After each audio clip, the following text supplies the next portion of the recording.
Halo semua, kembali lagi bersama kami di video pembelajaran kali ini.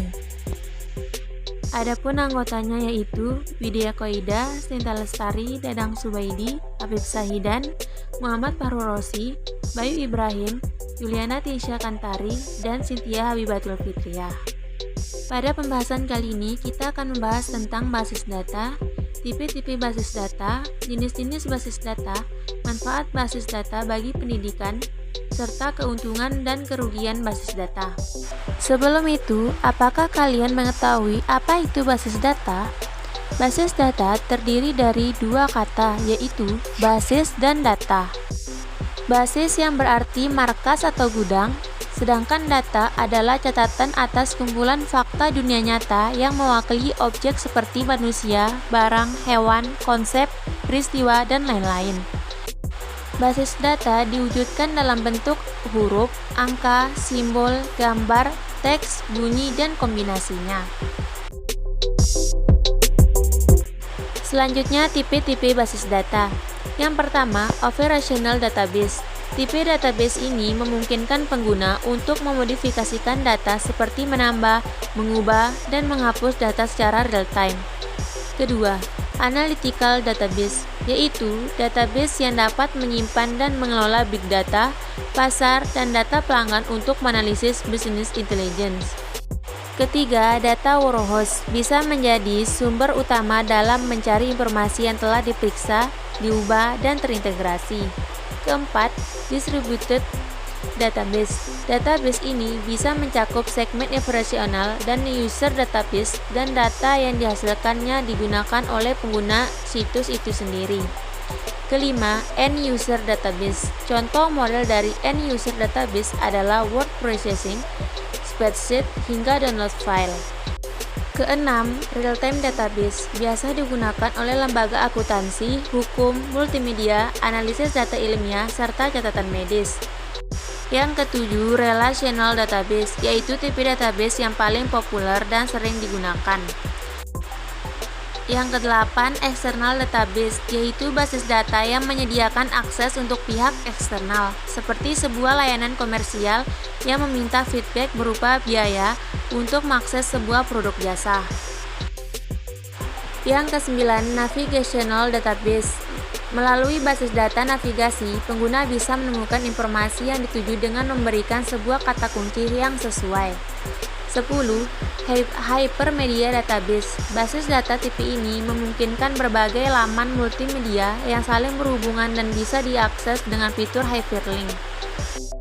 Yang ke-11, in-memory database. Sangat bergantung pada memori utama dan sistem kerja berbeda jika menggunakan disk yang berbasis manajemen penyimpan. Dan yang terakhir, document-oriented database.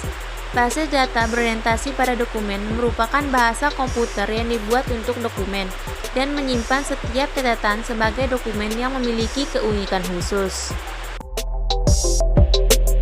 Selanjutnya, jenis-jenis basis data. Yang pertama, operational database, sebagai suatu tempat untuk mengelola data dinamis secara langsung dan real-time.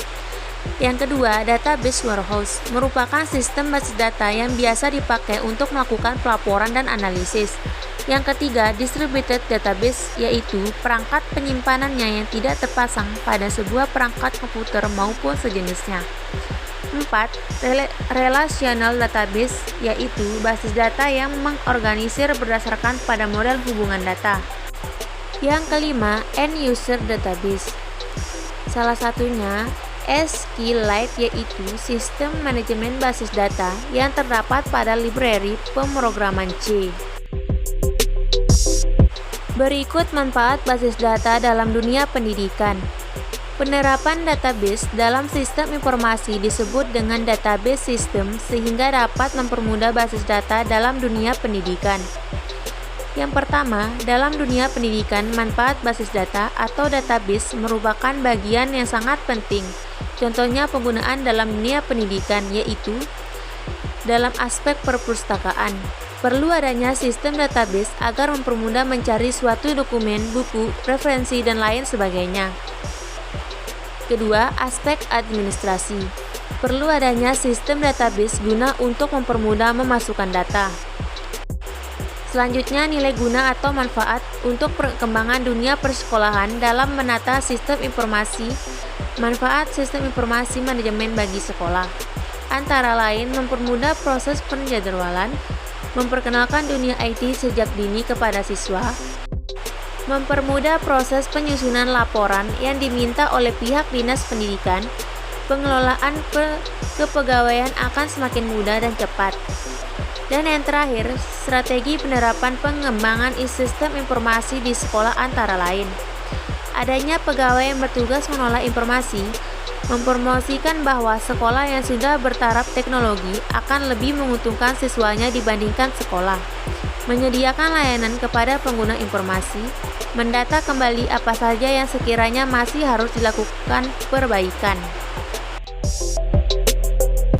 Dan yang terakhir yaitu keuntungan dan kerugian basis data. Keuntungan basis data yaitu tidak ada redundansi data, integritas data terjaga, menjaga independensi data, kemudahan berbagi data, pemeliharaan keamanan data, serta kemudahan akses data.